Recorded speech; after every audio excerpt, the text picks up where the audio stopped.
For the week ahead, we challenge you to consider the tech stewardship behavior of work to regenerate, which is about enhancing the health of the systems with which we engage. Regeneration goes beyond sustainability and even restoration, as it's not just about maintaining or even fixing past harm. It stretches us to think how our interactions can actually enhance the systems with which we interact. Systems we interact with include the natural environment, our local communities, broader political discourses, our own teams and organizations, and even our own personal capacity. The concept of regeneration has always been inherent in the natural environmental systems that surround us. However, the concept is relatively new in the current dominant tech culture. The current mainstream concept of regeneration is rooted in the wisdom of many indigenous cultures. To learn more, see the link below to a video of a panel discussion from a recent Pioneers Conference on Indigenous pathways to a regenerative future. When it comes to working to regenerate, the challenge is to realize the best of both tech development's emphasis on utilizing resources and tech stewardship's emphasis on cultivating resources in order to realize the promise of technology. When we emphasize utilizing resources, we can efficiently meet the needs and build the capacity of our direct stakeholders, for example, our users, clients, and stakeholders. These are good and important outcomes. Unfortunately, the world is currently full of examples of overemphasizing utilizing to the neglect of cultivating resources. When this happens, the result is that our efforts use up or degrade critical resources, which diminishes long-term capacity. There are numerous examples of degenerative effects of technology on our natural resources, like single-use plastics, toxic chemicals, and carbon emissions. One specific example is the Haber-Bosch process for creating inorganic fertilizer. Some argue that this is the most important technological innovation of the past few centuries, as without it, farmers would only be capable of producing enough food for 4 billion people, whereas our current population is almost 8 billion people. This technology has been wildly successful in meeting its purpose of feeding more people. However, the process relies on hydrocarbons and is, therefore, contributing to the climate crisis. And because it was later discovered that half of the nitrogen produced by the process cannot be assimilated by plants, we're also massively altering the Earth's nitrogen balance. That is, how much nitrogen is in the air versus the land or water. In other words, the process is degenerating our natural environment. With respect to our cultural systems, an obvious example is social media platforms, which have succeeded spectacularly in their primary purpose of increasing connection between people. However, as we are becoming increasingly aware, social media often degrades other systems, such as our political systems through misinformation, or our family systems by disrupting early childhood development in a quest to monopolize children's attention. On a more personal level, we can think of our own work-life balances. Most of us probably have had times in our life when we've worked hard as part of a team to meet a goal or purpose, but at the expense of our own health and happiness. This, of course, can lead to us not living up to our full potential and to burnout. Conversely, when we emphasize cultivating, our efforts enhance the health and sustainability of the systems we interact with.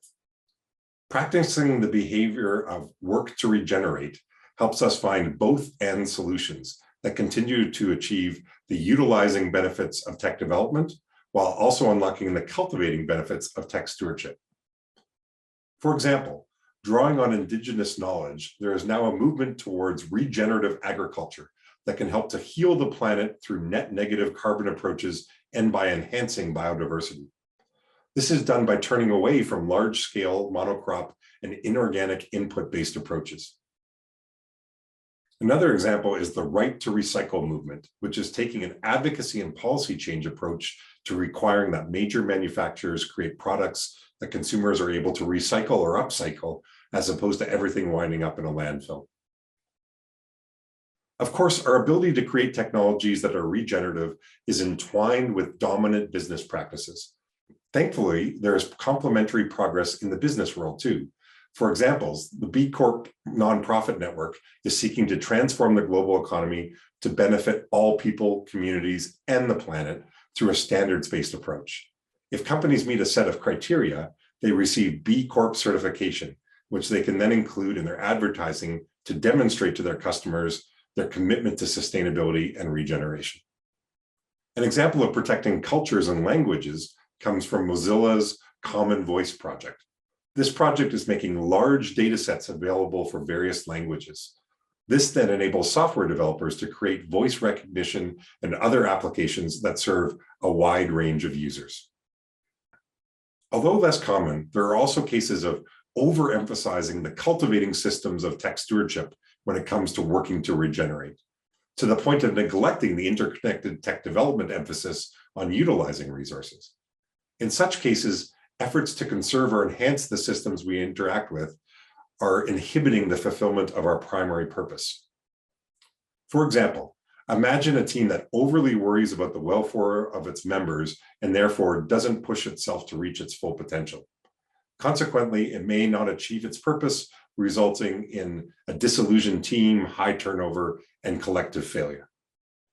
Or imagine a physical infrastructure project that doesn't go ahead because there are fears about negative environmental impacts.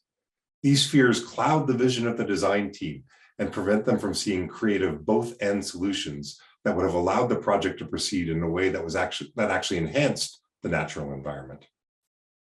In addition to the overarching utilizing and cultivating value tension, here are a few stretch questions that can help you to explore specific tensions that often arise when we work to regenerate.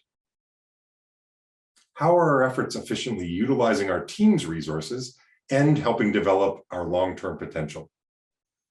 Think of the analogy of a runner training for a marathon. To be successful, they must both push themselves to meet ambitious goals, but also give their body time to rest and regenerate if they want to achieve their long-term goals.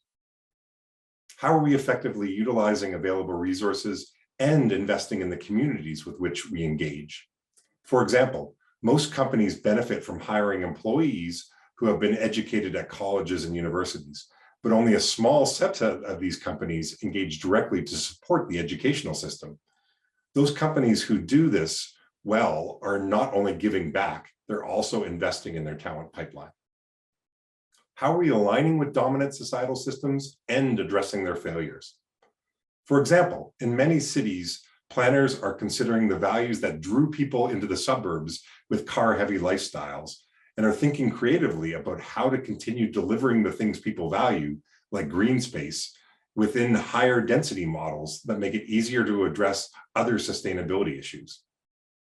How are we efficiently utilizing natural resources and enhancing the health of the natural environment? The Regenesis Group offers various resources on regenerative development and design that are a great way to engage more deeply with these concepts. Now that you've grounded yourself with this video, we will share some anecdotes from practicing tech stewards about working to regenerate, which we share to help inspire you. After the video, spend a few minutes to set your intentions for the week ahead around how you will be on the lookout for opportunities to work to regenerate. Remember, the goal is to find one simple story about an opportunity to work to regenerate to share by the end of the week. All right, good luck.